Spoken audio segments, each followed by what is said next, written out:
내가 전심으로 주께 감사하며 신들 앞에서 주께 찬송하리이다. 내가 주의 성전을 향하여 예배하며 주의 인자하심과 성실하심으로 말미암아 주의 이름에 감사하오리니 이는 주께서 주의 말씀을 주의 모든 이름보다 높게 하셨음이라. 아멘.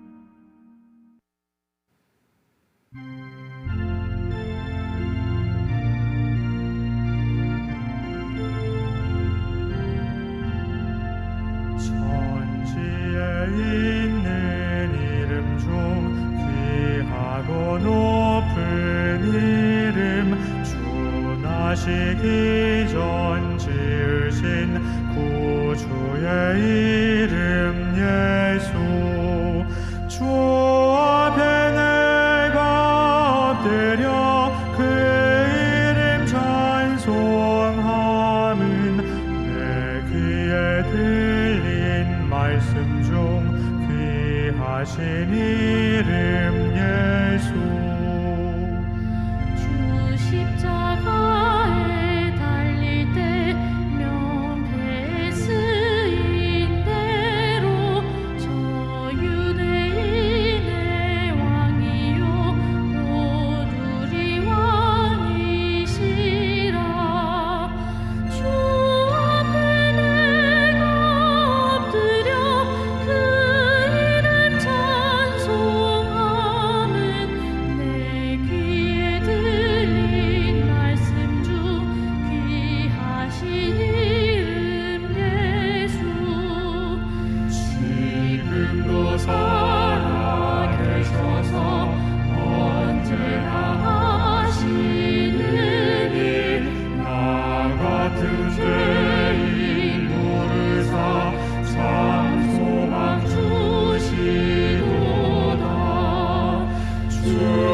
다 함께 한 목소리로 참회의 기도를 드리겠습니다. 인생의 행위를 아시며 사람의 마음 깊은 곳을 통찰하시는 하나님 아버지, 지난 한 주간 동안 저희들의 잘못된 행위들을 고백합니다. 저희 마음 깊은 곳에 도사리고 있는 교만함을 회개합니다. 저희의 존재와 신앙의 근거가 하나님께 있음에도 저희들은 주님 안에 뿌리 내리기를 싫어하며 내 자신의 자랑과 영광만을 드러내려 하였습니다. 영적인 잠에 빠져 땅의 것만 바라보고 있으면서도 나의 믿음은 안전하고 건강하다고 착각하였습니다. 불안과 두려움이 밀려올 때에는 하나님을 의지하는 대신에 세상의 물질과 권력과 허탄한 것들로 위안을 삼고자 했습니다. 하나님, 이 모든 어리석음과 교만함을 용서해 주옵소서. 다시 한번 은혜를 내리셔서 저희로 깨끗하고 온전한 심령으로 주님을 섬길 수 있도록 도와주옵소서. 예수님의 이름으로 이 고백의 기도를 드립니다. 아멘. 죄 사함의 말씀을 들으십시오. 자기의 죄를 숨기는 자는 형통하지 못하나 죄를 자복하고 버리는 자는 불쌍히 여김을 받으리라. 아멘. 성부 성자와 성령 찬송과 영광 돌려보내세.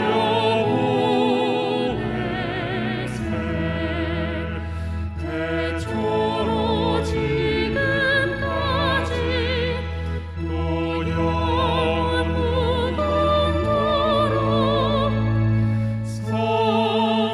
성삼위께 영광 영광.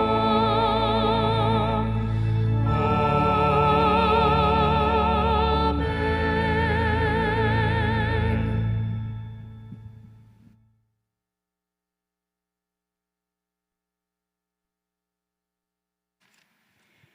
사랑과 은혜가 충만하신 하나님, 지난 한 주도 하나님의 보이지 않는 손길로 지켜주시고 날마다 주님의 은혜로 채워주셔서 감사합니다.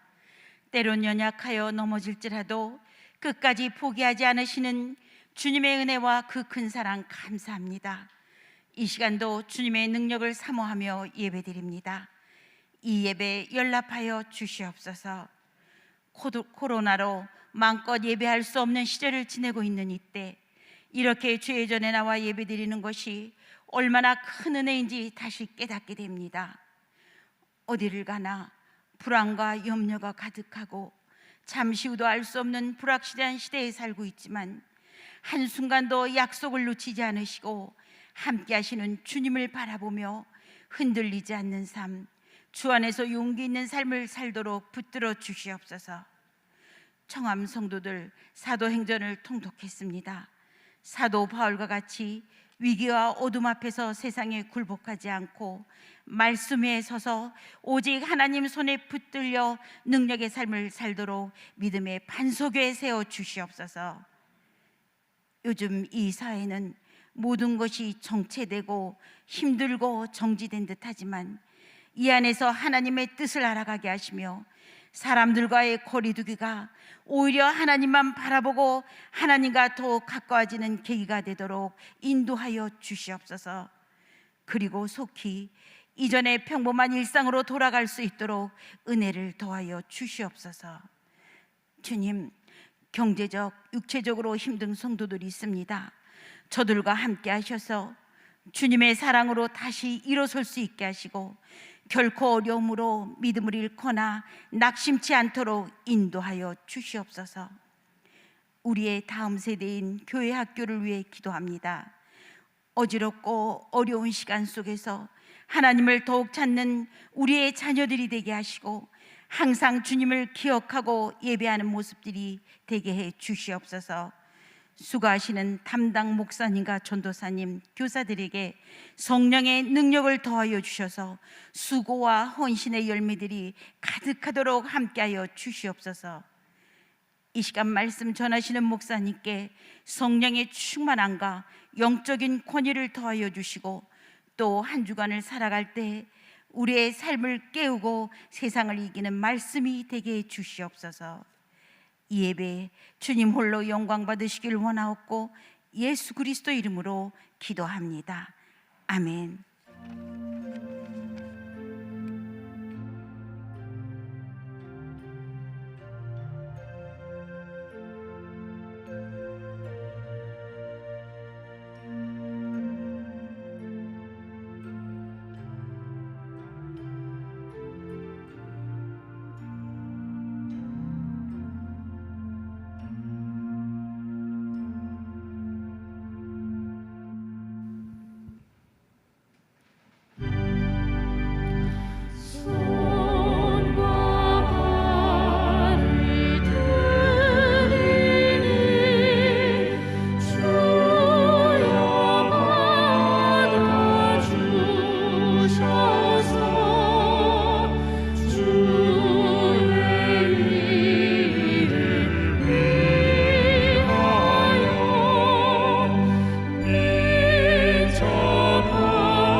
이 시간 하나님 앞에 우리의 중심을 드립니다. 하나님께서 연락하시고 그 위에 역사하시기를 원하며, 드리면서 우리에게 큰 은혜가 내려 하나님 주신 그 은혜들을 다시 한번 헤아려 보며 기쁨과 감사로 충만한 삶을 살도록 인도하여 주옵소서. 오늘 드려진 모든 마음과 기도와 우리의 예배 가운데 함께 하셔서 하나님께서 역사하시는 대로 우리의 삶이 영광스러워짐을 날마다 고백하는 우리의 삶의 자리가 되게 하옵소서. 예수님의 이름으로 기도드립니다. 아멘. 교회의 소식을 알려드립니다. 코로나 예방을 위해서 예배당 좌석을 이제 한정해서 예배를 드리고 있습니다. 환기와 또 방역이 잘 이루어지고 있으니 우리 함께 또 교회에서 예배 드릴 수 있기를 권면드립니다. 정교인 사도행전 2000독 읽기 안내입니다. 오늘까지 도전을 합니다. 또 아직 붙이지 못하셨거나 또 도전하지 못하신 분들은 또 밑에서 붙이시고 또 함께 동참해 주시길 원합니다.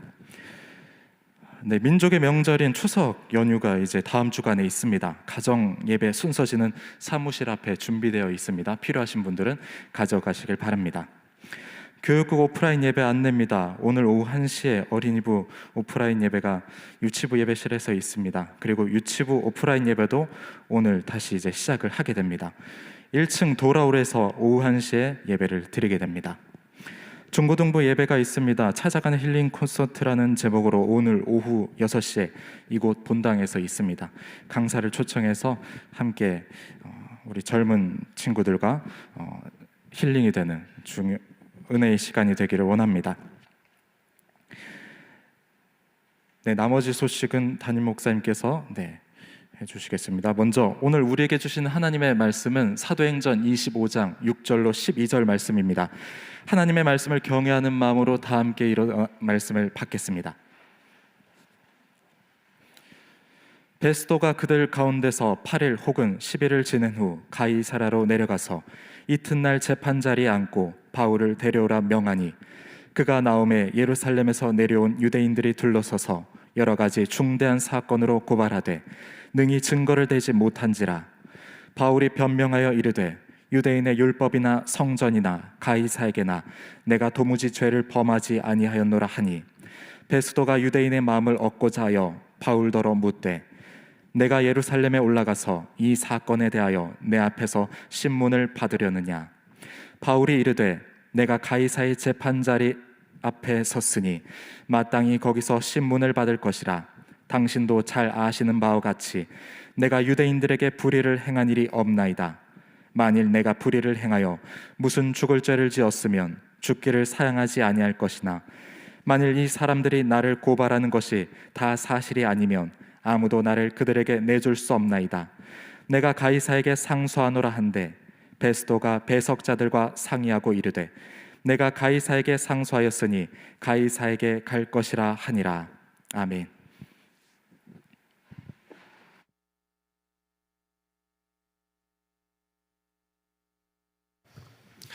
할렐루야.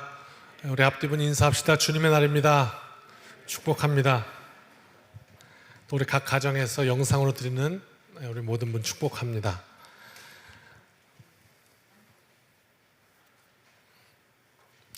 믿음대로 된다라는 주제를 가지고 오늘 말씀을 전합니다. 광고 하나 빠졌네요. 6번 오늘 광고에 영상 예배와 현장 예배를 위하여 봉헌해 주십시오 그랬습니다. 이제 영상이 중요해져서 편집을 많이 하고 있는데요. 이제 교회 이 컴퓨터들이 너무 이렇게 오래되어서 자꾸 컴퓨터가 섭니다. 그래서 작업을 할 수가 없습니다. 이렇게 되어서 지난 여름 성경학교 우리 영상 작업한 거 잘 보셔서 아시겠지만, 그때는 우리 하모수 청년이 강화에 있는 집에서 본인 그 컴퓨터를 2대를 다 싸질머지고 와서 교회에다가 설치하고 그렇게 영상 작업을 했습니다. 도저히 교회 컴퓨터는 안 되니까 그런데 언제까지 이렇게 할 수가 없어서 교회 사무실에 컴퓨터가 필요합니다. 그래서 요즘 또 그 영상이 이제 막 발달하는 시대이다 보니까 컴퓨터 값이 그렇게 만만치가 않습니다. 그래서 고사양의 우리 교회에서 송출하는 영상들을 만들려면 한 500여만 원 들어갑니다. 그 본체만요. 그래서 그거 한 대, 그리고 우리 사무실의 컴퓨터들 쓸 수 있도록 한 100여만 원 되는 것들 이제 4대 이렇게 해서 500만 원씩 두 묶음으로 이렇게 했고, 또 영상 카메라 및 보조 도구, 이 우리가 이제 찍어서 송출하는데 지금 이제 카메라 한 대 이렇게 있지 않습니까? 그런데 한 곳에서만 하는 것이 아니라 이제 이쪽에도 필요하고 이렇게 되고요. 그다음에 위에 이제 카메라가 있는데 저 캠코더가 혹시 아시는가 모르겠어요. 한 30년 된 것 같아요. 그래가지고 그 30년 되면 뭐가 문제냐? 고장은 안 났는데 화질이 이제 1980년대로 나오니까요. 거기 옛날 TV 보는 것처럼 이렇게 화질이 나오니까 도저히 사용할 수가 없습니다. 볼 수가 없어서. 그래서 이런 장비들 또 우리가 구입하면 우리 말씀 사역에 큰 도움이 되겠다, 그런 생각을 가지고 이렇게 봉헌해 주십시오 협조를 요청하였습니다. 마음속에 감동이 오시는 성도님들의 함께 해주심을 바라고, 그래서 500만 원, 500만 원, 300만 원 이렇게 세 덩어리인데, 세 분인데 또 너무 부담되지만 적은 액수지만 그래도 저도 꼭 동참하고 싶습니다 하면 형편 되시는 대로 이렇게 하시면 거기에 이렇게 잘 세팅해 드리도록 하겠습니다. 그래서 우리 교회는 성도들의 헌신으로 말미암아 또 이렇게 만들어져 갑니다. 왜 예산에서 하지 않고 또 이렇게 또 헌신하라 하느냐? 그 예산에서 이렇게 빗나가면 반드시 또 이것이 마지막에 모자라게 되어 있습니다. 그래서 이렇게 또 헌신을 부탁드리면서 광고합니다. 아무쪼록 이것이 은혜 가운데 잘 해결되었으면 좋겠고, 우리 모두가 함께하는 또 그런 은혜의 장이 되었으면 좋겠습니다. 광고 여기까지 드리고요. 오늘 말씀 함께 봅니다. 예수님께서도 하셨던 말씀입니다. 뭐라고 그러셨냐면 내 믿음대로 될지어다, 이렇게 말씀하셨거든요. 그런데 이 예수님이 말씀하셨던 이 믿음대로 되라 하셨던 이 말이 오늘 우리에게 어떤 의미일까? 제가 이제 말씀을 이해하도록 우리가 나눠야 되기 때문에 항상 극단의 이야기를 합니다. 그러니까 의미로서 한번 우리가 서로 이렇게 소통이 되었으면 좋겠습니다. 예를 들면 사업을 하나 벌여놓고 음식점을 하나 내든지 아니면 뭐 이렇게 가게를 하나 내놓고 주여 믿습니다, 난 믿음이 있으니까 잘 되게 하실 줄로 믿습니다, 그러면 잘 돼요? 지금 이제 질문을 던지는 겁니다. 그 믿음이라는 실체가 뭘까? 조금 더 나가 볼까요? 더 과장해 볼까요? 억지를 써볼까요? 가서 복권 판매점에서 복권 한 장 사가지고 탁 놓고 기도 한번 세게 하고 주여 당첨될 줄 믿음대로 된다고 했으니까 믿습니다, 그러면 당첨됩니까? 어떻게 생각하십니까? 그렇다면 내 믿음대로 되라 하신 그 말씀의 믿음은 뭘까요? 오늘 말씀 속에 그 답을 찾기를 바라고요. 그래서 믿음대로 될지어다 하신 그 주님의 축복이 오늘 우리의 삶 가운데 임하시기를 축원합니다. 지난주 말씀에서 이어집니다. 6절입니다. 이 베스도라는 총독으로 바뀌었죠. 그 전에는 벨릭스 총독이었는데 유대인들을 막 그렇게 괄시하고 군대를 동원해서 막 억압하고 그랬더니 난리가 나서 결국 총독이 바뀌는 사태가 벌어졌습니다. 신임 총독이 되고 나서 이 베스도가 유대인들을 잘 다스려야 되니까 유대인들이 있는 그 본거지 예루살렘을 방문했습니다. 원래는 가이사랴에 살았는데 예루살렘을 방문했다가 지난주 말씀이죠.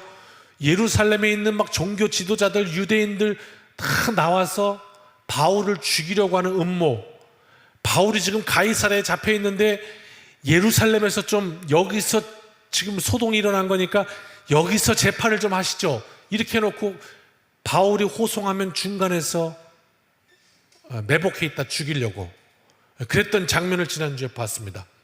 그때 베스도가 아닙니다. 저는 금방 다시 돌아가야 돼요. 그래서 가이사랴에서 재판할 겁니다. 이런 바람에 그 음모가 결국 수포가 되고 말았죠. 계획이. 그리고 나서 다시 돌아가야 합니다 그랬는데 이 신임 총독 베스도가 다시 가이사랴로 돌아왔단 말이에요. 그게 이제 오늘 말씀이에요. 8일 또는 10일이 지났다 이렇게 얘기하는데 뭐 8일이면 8일이고 10일이면 10일이지 8일 혹은 10일을 지내는 왜 이렇게 했냐면 성경의 사본마다 한쪽에는 8일이라고 그러고 한쪽에는 10일이라고 그래서 둘 다 실어놓은 건데 그러면 이게 무슨 뜻이냐? 한쪽에서는 예루살렘 방문한 기간만 8일이라고 본 거고 한쪽에서는 가이사랴부터 왔다 갔다 하는 여행 일정을 이제 10일로 본 거고 뭐 이러니까 좀 차이가 나는 것 이런 것들로 통해서 이것이 역사적인 팩트다 사실이다 하는 것을 왜? 꾸며낸 얘기면 8일이건 10일이건 무슨 게 관심이 많겠어요. 근데 8일이건 10일이건 거기에도 막 관심을 가지는 거 봐서 이것이 역사적인 사건이구나 하는 걸 다시 한번 발견하면서 대략 그 성경이 우리에게 들려준 정보는 인포메이션은 뭐냐면 그리 길지 않은 한 10일 정도의 시간을 이 베스도가 이제 방문하고 온 것이다 복귀했다 이제 이런 걸 우리에게 설명해 주고 있고요. 그 다음에 가이사랴로 복귀했거든요. 근데 복귀하자마자 그 이튿날 바울의 재판을 열겠소 그랬던 거예요. 그 다음 그 예루살렘에서 심판하고자 하는 유대인들도 고소하는 유대인들도 같이 올라왔고요. 지금 이런 상황이니까 여기서 베스도라는 인물에 대해서 조금 우리가 엿볼 수가 있습니다. 적어도 어떤 뭐 민원이나 이런 사건들이 들어오면 그거를 이렇게 차일피일 이렇게 미루는 그런 사람은 아니었구나. 뭔가 이렇게 민원이 딱 들어오면 어느 정도의 성실함이 있었구나. 그 이튿날 바로 재판하잖아요. 아예 들어왔으니까 이거부터 하자. 이렇게 굉장히 부지런한 이런 인물이었구나 하는 것을 알 수가 있게 되죠. 그래서 이 바울의 신속한 재판이 이루어집니다. 우리가 지금 말씀 시간 동안에 살펴본 재판만 세 번째예요. 세 번째 재판을 하고 있습니다. 이 분위기는 어떤가 하면 말씀 전체를 보니까 유대인들이 이 베스도가 예루살렘에 방문했을 때 막 초대해가지고 아이고 신임 각하 축하드립니다 뭐 이러면서 좀 데리고 오면 안 되겠습니까 뭐 이런 여러 가지 얘기를 하면서 그 바울이 말입니다. 그리고 먼저 이제 선공을 했단 말이에요. 먼저 공격을 했다고요.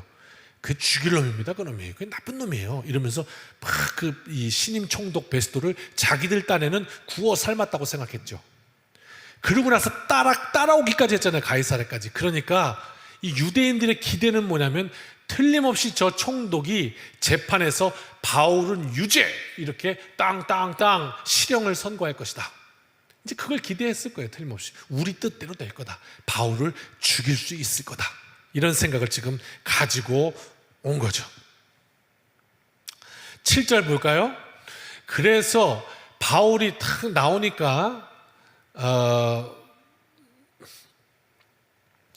예루살렘에서 왔던 그 유대인들이 여러 가지 중대한 사건으로 고발을 했다.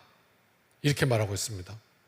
중대한 사건으로 고발했다는 건 죄목이 가볍지 않았다는 거예요.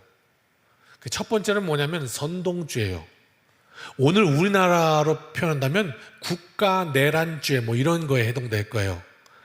그러니까 백성을 선동해서 로마 당국에 지금 폭동을 일으킨단 말이에요. 뭔가 쿠데타를 일으키려고 한단 말이에요. 선동죄. 당시에 뭐 지금 같은 시대가 아니라 황제를 신으로 알고 모시고 사람 목숨 파리같이 여기던 시대이기 때문에 선동죄 그랬다가는 뭐야 이거 반역자야? 그러면 그냥 죽였다고. 지금 북한 생각해 보시면 될 것 같아요. 그냥 칼이 나가거든요. 그것도 사형이에요. 사형. 그런가 하면 두 번째는 죄목이 유대 종교법에 의해서 성전 모독죄예요. 성전에 와서 성전을 더럽혔다는 거예요. 이방인이 밟아서는 안 되는 땅에 이방인을 데리고 바울이 들어갔다는 거예요. 지금 이걸로 고소를 했는데, 이것 또한 역시 이건 이제 로마법에는 아니지만 유대법의 산헤드린 공회에서 만약에 판결한다면 이것도 사형이에요. 그리고 로마에서 산헤드린 공회에 그 정도는 인정을 해줬어요. 사형을 할 수 있는 거는. 거기도 사형이다 이 말이에요. 그래서 중대한 사건이라고 이야기한 거예요. 그런데 이상한 점은 뭐냐면, 그래, 그럼 그 고소에 대해서 증거가 있어? 라고 물었더니 증거가 없어요. 아무 증거가 없는 거예요. 지금 오늘날 정말 이 세상이 사악해지니까요.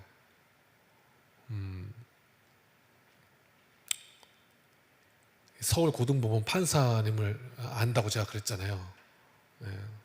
그 미국에 있을 때 우리 앞집 살아가지고 같이 매일 밥 먹고 같이 하다 보니까 가까워졌는데, 그때는 그분이 연수를 나왔던 거예요, 뉴욕으로. 근데 지금은 서울 법원 판사, 부장 판사가 되셨어요. 그 잘 계신데, 만나서 같이 이제 한국에서도 뭐 이렇게 식사를 하고 이렇게 할 기회가 있었거든요. 뭐라고 얘기하냐면,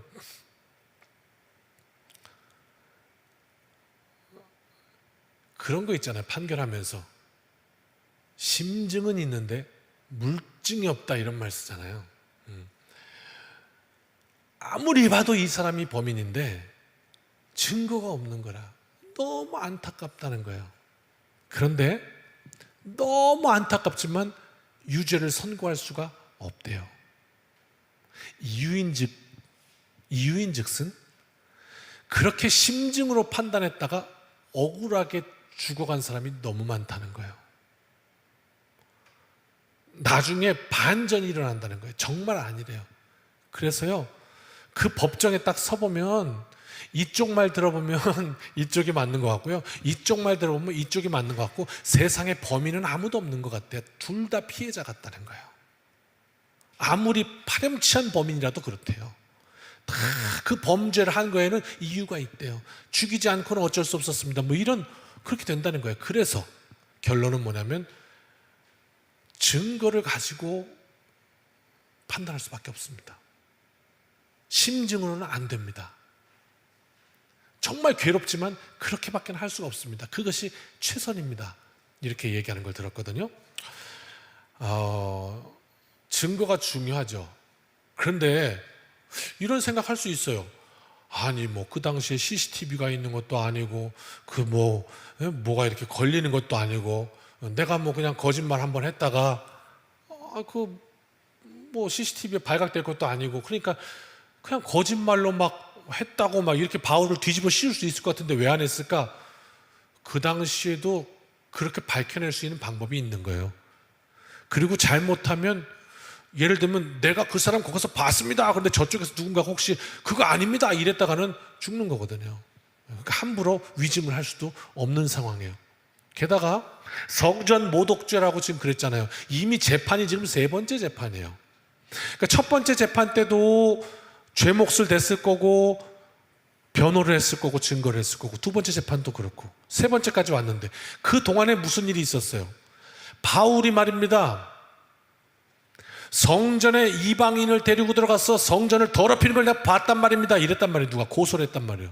그래서 자, 본 증인 계십니까? 당신이 봤습니까? 했더니 제가 본 게 아니라 우리 철수가 봤다면, 김철수 집사님이 봤단 말입니다.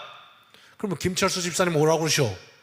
김철수 집사님, 당신이 바울과 이방인이 같이 성전에 들어가는 걸 봤소? 그랬더니 아니 그건 아니고요, 저 간성역 앞에서 바울이 이방인을 만나고 있더라고요. 내가 그거를 봤습니다. 그럼 바울이 간성역에 있었던 거지 성전에 있던 건 아니잖아요. 그러니까 그냥 같이 있었으니까 틀림없이 바울이 성전에도 데려갔을 거라고 추측한 거죠. 억측이었단 말입니다. 이런 일들이 지금 1차, 2차 반복되면서 더 이상 증인이 없는 거예요. 뭘 증거할 수가 없는 거예요. 왜냐하면 다 지금 밝혀졌기 때문에. 그래서 증거를 하나도 대지 못하는 거예요. 이런 장면이 지금 나오고 있습니다. 계속해서 재판이 반복될 때마다 이 사건은 유대인의 모함, 그 이상도 이하도 아닌 것이 계속 드러나고 있습니다. 게다가요, 예를 들면 국가 내란죄다, 선동죄다. 그래가지고 과연 그러냐? 그리고 바울 너 한번 얘기해봐라 그랬더니 그때마다 바울은 뭐라고 그러냐면 어떤 자기의 뭐 로마에 대한 불만이라든지 아니면 어떤 사상이나 철학이나 이런 것들로 뭐 이스라엘 우월주의를 말한다든지 이런 게 아니거든요. 들어보니까 선동할 만한 게 없는 거예요. 그냥 예수 그리스도께서 나를 만나주셨다는 얘기와, 그리고 이 유대교에서부터 율법에서부터 계속해서 증거하고 선지자들이 증거했던 것처럼 우리가 죽으면 끝이 아니라는 거, 하나님 안에 부활이 있다는 거, 이것만 얘기하는 거예요. 계속 다른 얘기 안 하고. 그러니까 아무리 봐도 이 법정에서 이 사람들이 볼 때는 뭐 베스도도 그렇고 또 벨릭스도 그렇고 그 전에 천부장 루시아도 그렇고 이 판결할 때 야, 이 사람이 뭘 선동을 하니? 아무리 내가 봐도 이 사람은 죄목이 없다, 죄가 없다, 이렇게밖에 판단할 수가 없는 거였죠. 지금 이런 상황인 거예요. 자, 8절입니다. 그래서 바울에게 변명하라 그랬더니 이제 변명을 합니다. 여기서 변명은 변호라는 뜻이고요, 바울은 이것을 복음의 변호로 다 썼습니다. 자기를 변호하지 않고, 자기를 변호하는 것이 곧 복음의 변호가 되는 경우에 자기를 변호합니다. 그래서 이 변명이라는 뜻은 복음을 변호하다, 그런 뜻을 갖고 있어요. 여기서 쓰는 단어는 좀 다른 단어를 쓰고 있습니다. 자, 그래서 변호를 하는데 이 고발 내용, 자기가 고소당한 게 3가지였습니다. 따라 하실까요? 첫 번째 율법, 두 번째 성전, 세 번째 가이사, 이 3가지였습니다. 그래서 유대인들이 고소한 거 율법. 그럼 율법은 뭐냐? 바울이 율법의 규례를 어긴다는 거였어요. 그런데 바울이 이러는 거죠. 내가 그러면 무슨 율법을 어겼습니까? 그랬더니 못 돼요. 한 가지도 못 돼요. 될 수가 없어요. 두 번째, 성전. 그러니까 방금 말씀드렸죠. 제가 성전에서 이방인과 같이 뜰을 밟는 거 본 사람 있습니까? 그 사람은 없어요. 그것도 말이 안 돼. 가이사, 이건 뭐냐면 로마에 대항했다는 거거든요. 선동죄예요. 내가 백성을 선동했다고요? 아니요. 저는 결코 그런 적이 없고 유대인들이 폭동을 일으킨 겁니다. 저들이 날 죽이겠다고 막 폭동을 일으킨 거예요. 내가 폭동을 일으킨 적이 없어요. 이렇게 된 거예요. 그러니까 뭐 나는 도무지 내 죄가 뭔지를 알 수가 없습니다. 이렇게 얘기한 거죠.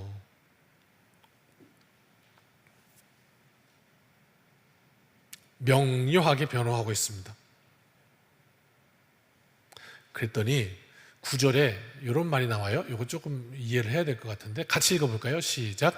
베스도가 유대인의 마음을 얻고자 하여 바울더러 묻되 네가 예루살렘에 올라가서 이 사건에 대하여 내 앞에서 신문을 받으려느냐? 이런 말이에요. 자, 먼저 베스도가 신임 총독이 자기 앞선 전임 총독 벨릭스가 군대로 유대인들 밀어버렸다가 결국 로마에게 탄원이 들어가서 잘리고 지금 자기가 된 거 아니에요, 후임으로. 그러니까 이 사람도 지금 유대인들 눈치를 좀 볼 수밖에 없어요. 유대인들이 잘못했다가는 그러니까 어떻게 좀 달래야 자기가 거기다가 가이사라 지난번 말씀드렸죠. 유대인이 더 많아요, 헬라인보다. 인구가 더 많고, 그 다음 가장 중요한 거, 유대인들이 물권을 다 주고 있어요. 돈은 전부 유대인들이 주고 있단 말이에요. 유대인들은 망하지도 않아. 지금까지도 그냥 온 세계 상권은 다 주고 있잖아요. 그러니까 함부로 못하는 거예요. 유대인들 함부로 했다가는 그래? 그리고 돈줄 잠가버리면 뭐 자기들은 안 되는 거잖아요. 뭐 그때만 뇌물이 있었나?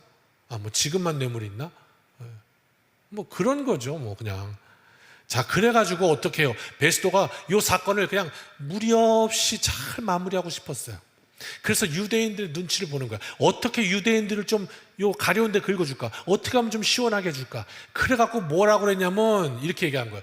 바울더러 유대인들이 막 고소를 했더니 바울이 나는 도무지 율법으로도 성전으로도 가이사로도 죄목을 찾지를 못하겠습니다. 내가 뭘 잘못했습니까? 이러니까 아니 그냥 죄인이라고 딱 세워놨더니 고개 푹 숙이고 그냥 이러고 있을 줄 알았더니 고개를 빳빳이 딱 든단 말이야. 내가 뭘 잘못했냐고. 그러니까 이제 이 총독이 유대인들이 막 또 폭동이 일어나게 생긴 거예요. 그래갖고 어떻게 잠잠하게 편을 좀 들어줘야 되니까 그래갖고 바울 낮춰, 혼날 거야? 이렇게 나오는 뉘앙스예요 지금. 그래서 뭐라고 얘기합니까? 너 자꾸 그러면 지금 여기 가이사랴인데 예루살렘 가서 한번 심판 받아볼 티요? 이렇게 얘기를 하는 거예요. 왜? 이게 왜 협박이 되는 거예요? 예루살렘에 가면 여기도 유대인들이 더 많긴 하지만 그 동네는 열성의 열성. 그 동네 갔다가는 돌 맞아 죽을 수도 있어요. 그렇게 막 선동되어 있기 때문에 이미 예루살렘에는. 그래서 가는 길에 막 죽이려고도 하고 있던 거 아니에요. 그래서 예루살렘 가서 한번 심판 받아볼 티요? 그럼 당신 없는 죄도 생길 텐데. 이런, 그 무슨 말이에요? 네 말이 틀렸다 그 말은 아니에요. 총독도 바울이 무죄인 건 알고 있어요. 왜? 이 사람들이 얘기한 거 증거 하나도 없어. 그 다음에 이 사람한테 너는 어떻게 생각하냐 그랬더니 이 사람은 복음만 전해. 아무리 봐도 죄가 없어요. 알고 있어요. 그런데 문제는 뭐냐면 이 사람이 고개를 빳빳하게 드니까 유대인들이 난리가 난 거예요. 그래서 그냥 바울 이렇게 시킨 이런 장면인 거예요. 너 한번 예루살렘 가서 심판 받아볼 거야? 왜 그래? 가만 좀 있어. 이렇게 나온 것이죠. 자, 요게 이제 총독 베스도의 마음이에요. 여기서 오늘 말씀의 첫 번째 포커스가 나옵니다.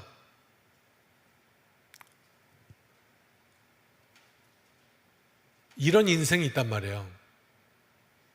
베스도는요, 무엇이 옳은가? 무엇이 내가 해야 할 일인가? 무엇이 내 인생의 의미인가? 이게 관심이 없어요.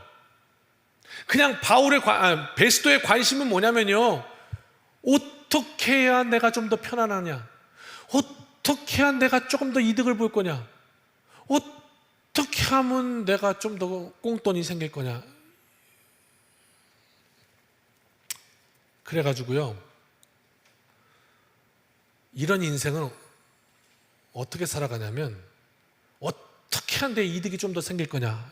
여기에 골몰에 있으니까 요거를 딱 정해놔요. 요렇게 해야지 이득이 생겨. 그 다음에 그걸 하려니까 조금 양심에 찔려. 그죠?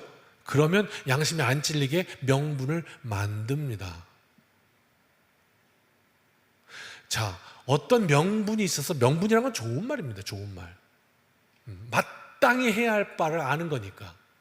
그 마땅히 해야 할 바를 알아서 거기에 내 삶을 향해서 가는 것이 아니고 내 꼼수대로 하고 싶은 대로 그걸 먼저 거기만 관심 있어서 그걸 결정하고 거기에 정당성을 부여하기 위해서 명분을 만든다는 말입니다. 누가? 이 총독 벨릭스 같은 인생을 살면 이렇게 된다 이 말이에요. 아니, 총독 자리에 재판장으로 앉아놨더니 무엇이 정의인가 저스티스에는 관심이 없어요. 어떻게 해야 내가 좀 더 편안할까? 어떻게 해야 이 유대인들 좀 구워 살면서 돈이 좀 나올까? 이것만 관심이 있단 말이에요. 설교로 예를 들어볼까요? 이걸 이해하면 되게 좋을 것 같아요. 오늘 제 솔직한 고백도 하면서 말입니다. 왜? 저도 사람이니까 부족함이 있고 허물도 있고.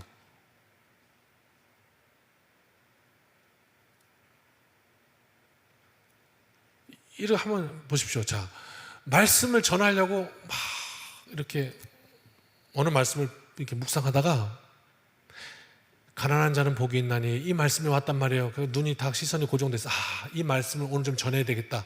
그래가지고 가난에 대해서 제가 막 설명하는 것과 어느 날 보니까 지금 가난에 대해서 좀 설교를 해야 되겠는 거라. 가난에 대해서 좀 얘기하고 싶은 거라 내가. 그래서 성경의 가난에 대해서 찾는 것과. 왜? 내가 권위가 없으니까. 제 말하면 제 말 들으러 오신 거 아니잖아요. 오늘 여기 성경 얘기 들으러 오신 거 아니에요. 권위는 말씀에서 나오지 주영 입에서 나오는 거 아니잖아요. 제 삶이 여러분도 나이도 어리고, 그러니까 그 얘기 들으러 온 거 아니잖아요. 말씀 얘기 들으러 온 거 아니에요. 근데 내가 하고 싶은 말이 있단 말이에요. 근데 권위가 모자라. 그래서 어떻게 말씀에서 막 찾아. 여기서 이렇게 뭐 찾아. 그래. 이거 내가 뭔가 하고 싶은 얘기가 있어. 막 기가 막힌 멋있는 예화가 하나 있어. 그래서 그거 얘기하고 싶은 거라. 그러니까 어떻게 거기에 어울리는 말씀을 막 찾아. 자, 설교자의 전곡을 찔러 드린 겁니다. 그냥 다 보여드린 겁니다. 치부를 드러낸 겁니다. 뭡니까? 오늘 성경 말씀이, 그래서 제가 지금 사도행전 이 강의하는 가운데 너무너무 행복합니다. 왜? 제 뜻대로 가는 게 아니잖아요. 본문은 계속해서 진행하는 것이고 나는 그 본문을 설명하는 것이고, 그게 너무너무 행복해요. 그런 갈등을 하지 않아도 되니까. 보세요. 본문이 이야기하기 때문에 그것을 설명하는 것과 내가 하고자 하는 이야기 때문에 본문을 선택하는 것과는 다른 이야기입니다. 앞에 거를 말씀을 전했다고 얘기하는 거고 뒤에 거를 내가 복음 전했다고 하는 겁니다. 우리가 인생을 살면서 마땅히 해야 할 바를 알아서 그렇게 해서 내 인생의 삶에 그것이 이득이 되건 손해가 되건 그것을 향해서 가는 삶과, 아니 나는 손해는 죽어도 못 봐, 이득을 봐야 돼, 그래서 명분을 만드는 것과는 전혀 다른 이야기라는 말이죠. 어떤 이의 말을 들어보면 말 듣는 대로 아주 그럴싸합니다. 그런데 가만히 듣다 보니까 어머, 그 말 하려고 그런 게 아니네, 영 목적이 딴 데 있네, 엉뚱한 데 있는 걸 발견합니다. 그럴 때 뭐라고 합니까? 아유, 야, 속 보인다, 야, 이렇게 얘기하잖아요. 우리가 살면서 여러분 그 생각 해보셨습니까? 우리는 믿음이 있지 않습니까? 신앙이 있지 않습니까? 하나님 살아계심을 믿지 않습니까? 그래서 하나님 앞에서 살아가지 않습니까? 그래서 우리의 삶의 목적이 하나님이 되십니다. 그래서 그렇게 살아갑니다. 그런데 혹시 하나님을 알지 못하는 백성들이, 그래서 인생 뭐 있니? 그냥 즐기며 사는 거지 뭐 이러면서 그냥 흥청망청 이렇게 인생의 목적을 모르고 사는 이들이 구원이 필요한 거죠. 자, 그들이 살면서 우리가 말입니다, 인생에 뭘 위해 사는지 그 중심을 놓쳐버리면, 본질을 잃어버리면 그런 장면이 떠오르더라고요. 제 머릿속에. 여러분, 개가요 물속에 탁 집어넣으면 헤엄을 쳐요. 그죠? 네. 그걸 뭐라 그럽니까? 개헤엄. 네. 뭘? 그럼 질문이라고 합니까? 네. 개헤엄 아십니까? 개헤엄. 꼴에 저는 그래도 해병대를 나왔는데 수영을 잘 못해요. 그래도 그냥 물에다가 탁 집어넣으면 박태환 같이 그냥 이렇게 하고 싶은데, 물에 탁 집어넣으면 이게 또 머리가 자꾸 깔아앉으려고 그러는데, 머리가 좀 커서 그런가 무거워서 그런가 막 깔아앉으려고 하면 안 깔아앉으면 어떻게 머리를 더 들어면, 근데 더 들면 들수록 어떻게 점점 더 깔아앉는 것 같아요. 돌머리인지 그냥 막 깔아앉아.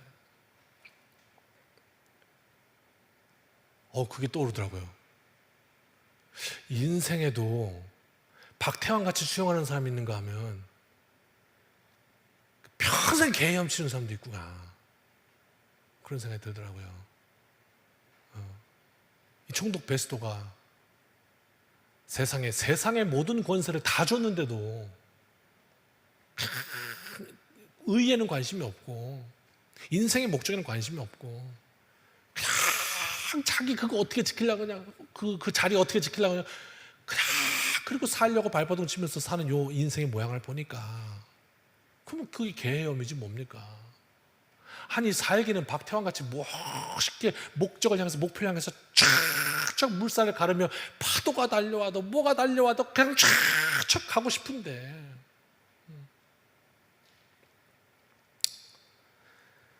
베스도에게로 다시 돌아옵니다. 중심이 없습니다. 총독 자리에 앉았습니다. 풀어드린 대로 당시 가이사의 총독이면 황제 명으로 된 총독이었고, 역사가 요세푸스에 하면 황제가 할 수 있는 모든 일을 다 할 수 있었습니다. 황제의 권세를 가지고 있었습니다. 세상 반을 가지고 있었다고요. 여러분, 그리고 오늘 바울을 재판하고 있습니다. 총독 자리는 왜 있는 겁니까? 왜 총독 세우는 겁니까? 야, 이 세상에 경찰은 왜 있습니까? 이 세상에 법원은, 법원, 검찰은 왜 있는 겁니까? 정의 구현 아닙니까? 그런데 그 총독의 자리에 앉아서 정의에는 관심이 없어요. 이게 어떻게 된 겁니까 도대체? 그리고는 무엇이 나에게 이득이고 무엇이 나에게 좋겠는가, 그쪽으로 이미 답을 딱 정해놓고 그리고 결론을 유도하는 거예요. 그리고 명분을 만들어내는 거예요. 사람들이 모릅니까? 콧방귀 낍니다. 다 웃습니다. 속 보인다 야. 인생도 이렇게 사는 사람들이 있어요. 내게 뭐가 이득이려나, 어떻게 내가 손해를 안 볼까, 이런 생각에 꽉 차 있으니까 너무 피곤해요. 손해 볼까 봐 잠이 안 오죠. 오늘 말씀을 보면서 이 모습을 보여주는데, 이 베스도가 우리에게 반면 교사가 돼서 우리는 이렇게 살지 맙시다. 우리 안에도 그런 마음이 들어올 때가 있잖아요. 근데 우리는 아닌 거 아니까 이깁시다. 멋진 인생 되시기를 주님의 이름으로 축원합니다. 그래서 베스도가 바울이 진짜 죄인이냐 아니면 이 사람 억울한 사람이냐 이거 판결해 주려고 그런 게 아니고요.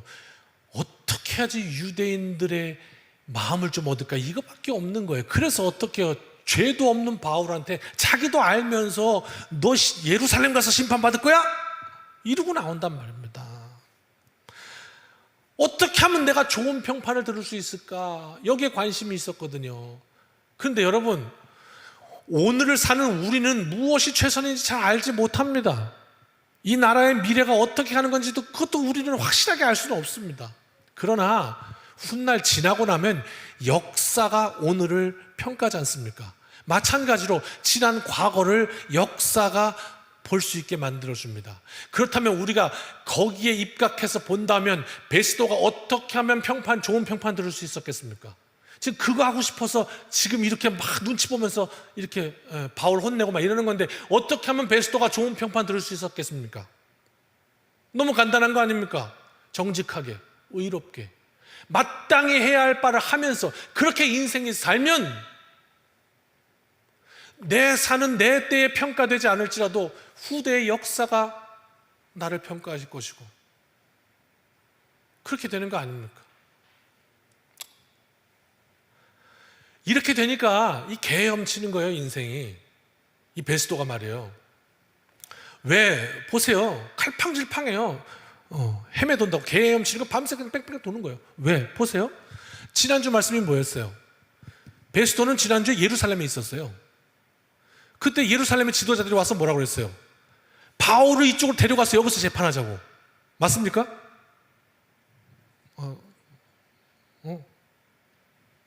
기억이 안 나시나요? 큰일 났네. 네. 이 총독 베스도가 예루살렘에 방문했었잖아요, 지난주에. 갔더니 유대인들이 와서 바울 좀 데리고 와서 여기서 재판하자고 그러잖아요. 그리고 오는 길에 죽여버리려고 음모를 꾸미고 했잖아요. 그때 베스도가 뭐라고 그랬어요? 나 오래 못 있어 여기. 빨리 다시 가이사랴로 내려가야 돼. 이렇게 얘기를 했고요. 맞죠? 그 다음에 뭐 고소할 게 있으면 거기 가서 같이 심판합시다. 이렇게 얘기했다고요. 근데 오늘 뭐라고 그래요? 바울 예루살렘 가서 심판받아볼 테 이런다고요. 아니 뭐 언제는 여기 가서 심판해야 된다고 그러고 언제는 또 다시 예루살렘 가야 된다고 그러고, 지금 한 입으로 두 말하고 자기 입으로 계속 이랬다 저랬다 지금 하고 있단 말이에요. 횡설수설 이런 인생이 되면 얼마나 우스워요. 그러면 유대인들이 볼 때는, 이때는 인정했을지도 몰라요. 아, 저분은 심지가 굳은 분이구나.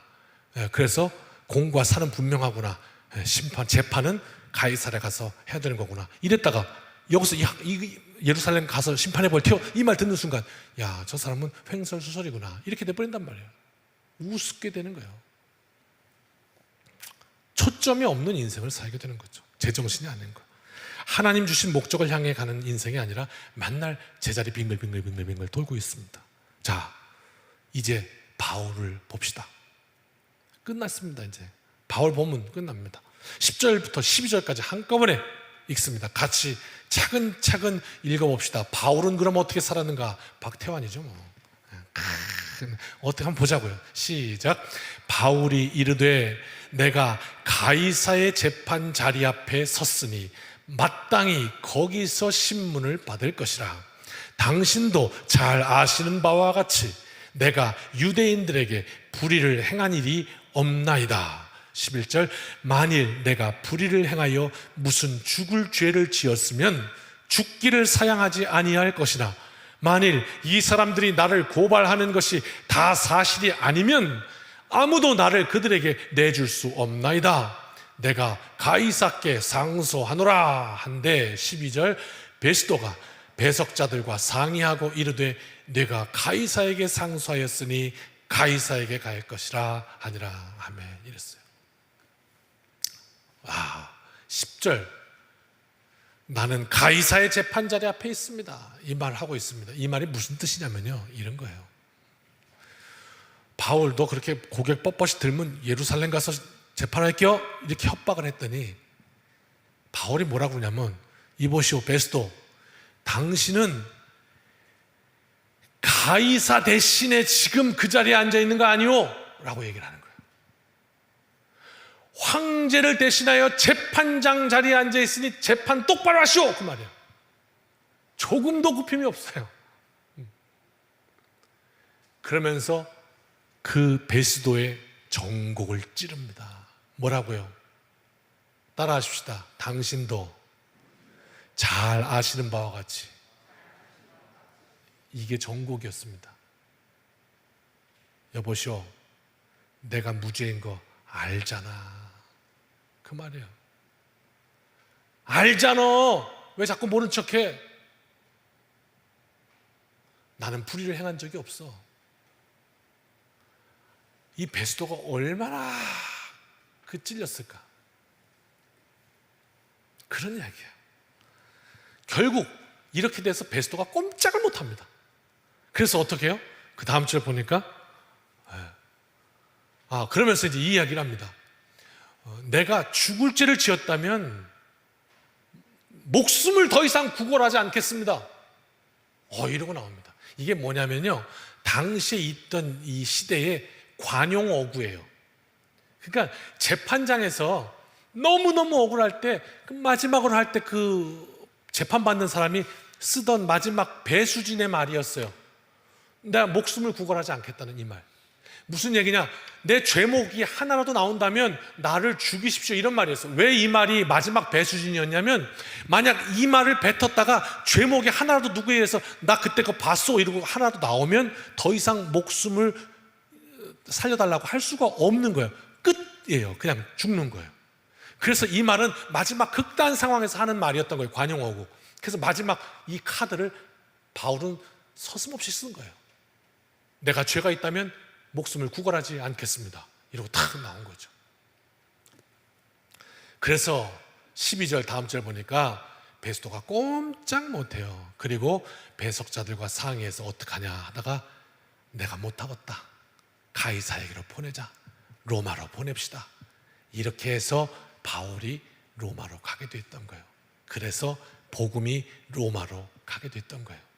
로마로 복음이 어떻게 가서 거기서 어떻게 꽃을 피우고 313년 콘스탄틴에 의해서 국교로 지정되면서 기독교가 온 세계로 폭발했던 이 시점이 된 것이 여기서부터 시작이었다, 이 말이에요. 그래서 바울이 로마로 가게 됐던 거예요. 자기의 인생에 뭐가 이득일까 해가지고 개염치는 인생이랑, 누가 뭐라고 해도 내 인생의 목적이 분명하게 나를 창조하신 그 하나님을 알아서 그 목적을 향해서 촥촥 항해하고 있는 이 바울의 삶. 그래서 어디 가나 너를 좀 변호하라고, 너의 이득을 좀 하라고, 너도 좀 이득을 보라고 이렇게 말할 때, 아니요, 오직 예수, 부활이 있습니다. 가는 곳마다 기회를 줄 때마다 복음 증거로 기회로 삼았던 바울, 직진남 바울, 박태환 같이 수영하는 인생 아닙니까? 어떻게 이렇게 될 수 있었습니까? 오늘 이 짧은 말씀을 가만히 보면 여기에는 하나님이라는 단어도 없고 성령님이라는 단어도 없고 주님이라는 단어도 없습니다. 아무것도 없어요. 그런데 우리는 지금 그 하나님께서 하시는 일을 너무도 선명하게 보고 있습니다. 왜냐고요? 너무 재밌습니다, 여러분. 오늘 말씀 속에 모든 권세와 권위와 힘과 이 모든 건 다 누가 주고 있습니까? 베스도가 주고 있습니다. 베스도가 자기 하고자 하는 대로 다 할 수 있습니다. 유지해 그러면 유지하는 거고, 사고 싶으면 그냥 눈 한번 뜨고 감고 바울 죽이면 되는 거고, 모든 권세를 다 주고 있어요. 황제의 권세를 주고 있습니다. 그 너무 재밌게, 그런데 베스도의 뜻대로 되는 게 아무것도 없습니다. 바울은 어떻습니까? 아무 힘이 없습니다. 그런데 흔들릴만도 합니다. 힘이 없으니까. 죽이겠다고 덤비는데 어찌 멘탈이 안 흔들리겠습니까? 그런데 바울이 흔들리지 않고 박태환처럼 수영을 합니다. 어찌 그게 가능했겠습니까? 어떻게 가능하긴요? 지금 이 재판은 베스도가 하는 게 아니라는 걸 알고 있었습니다. 하나님께서 하시고 있는 재판이었습니다. 그래서 어떻게 해요? 하나님이 들려주신 대로 바울은 그냥 선택하면 됐습니다. 어떻게 해요? 지난밤에 말씀해 주셨잖아요. 바울아, 네가 로마로 갈 것이다. 로마에서도 나의 복음을 전해야 할 것이다. 알려주셨잖아요. 내가 어디를 향해서 헤엄을 쳐야 되는지, 어디를 보고 팔을 저어야 되는지, 발을 차야 되는지 알려주셨잖아요. 그러니까 어떻게 해요? 법정에서 네가 내 목숨 쥐고 있는 게 아니야. 아니까 계속 이어지는 거 아니에요. 그래서 하나님이 로마로 보내신다고 그랬으니까 나는 로마로 가겠소. 나를 가이사에게 보내주시오. 그랬더니 결국 그것 때문에 바울이 살아요. 그게 자기를 살렸어요. 이수진 장군이 그랬던가요? 죽고자 하면 살 거라고? 아니 근데 정말 죽고자 하는 거죠. 아니 어떻게 감히 내 목숨줄 쥐고 있는 사람 앞에서 그렇게 당당하고 고개 뻗 내밀었더니 너 그럼 예루살렘 보낼 거야? 그랬더니 그래도 너 있는 황제 자리에 심판 똑바로 해 이랬는데 어떻게 살겠어요? 근데 그것 때문에 살았다니까요. 하나님의 역사를 보고 있습니다.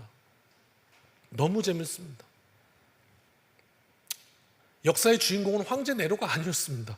총독 베스도가 아니에요. 당시 교권을 장악하고 있던 대제사장과 지도자들이 아니었습니다. 하나님의 사명에 붙들려서 오직 그 음성을 따라서 그냥 있는 힘껏 팔을 젓고 발을 차고 있는 힘껏 수영했던 사도 바울, 그가 역사의 주인공이었습니다. 오늘 그 하나님께서 저와 여러분을 말씀으로 부르고 계신 겁니다. 어떻게 해요? 한번 따라 하실까요? 달리다곰, 소녀야 일어나라, 그런 뜻이었죠. 그렇게 부르시는 겁니다. 말씀에 능력이 있음을 믿습니다. 그래서 그 믿음 가지고 따라갔더니 어떻게 됩니까? 믿음대로 되는 것입니다.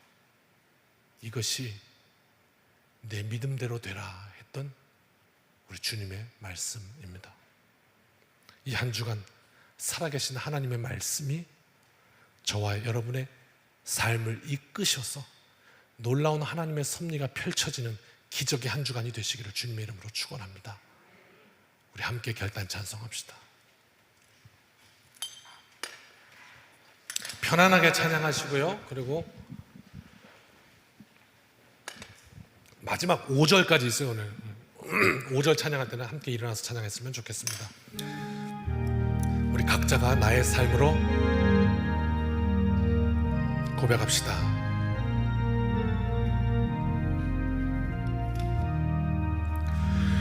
주 예수여 은혜를 내려주사 고충만케 하옵소서. 이 주리고 목마른 나의 맘에 주 성령을 부소서. 주 예수여 충만한 은혜 내 영혼에 부소서.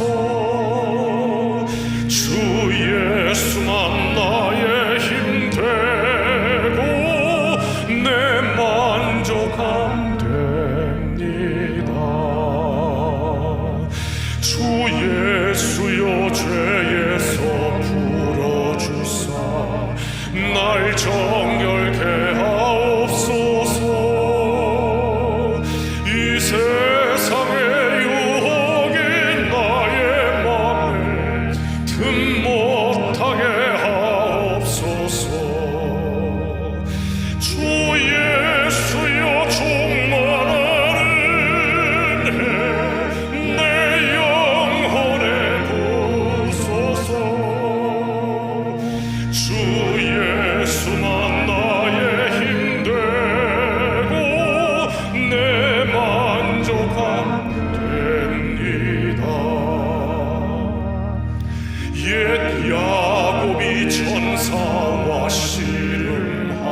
이제는 우리 주 예수 그리스도의 크신 은혜와 아버지 하나님의 무한하신 사랑하심과 성령님의 역사하심이 오늘 말씀을 붙들어 믿음대로 하나님 역사의 주인공이 되기를 원하며 말씀으로 보여주신 길을 힘껏 달려가며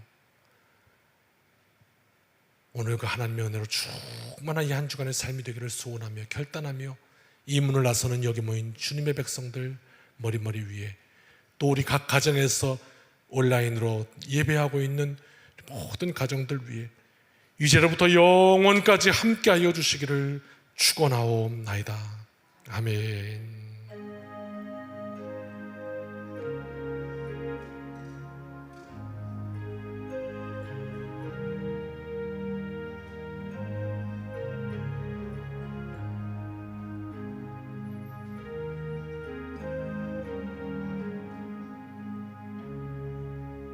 아멘. 사랑하는 성도 여러분, 이 한 주간도 주님의 은혜로 승리합시다. 아멘.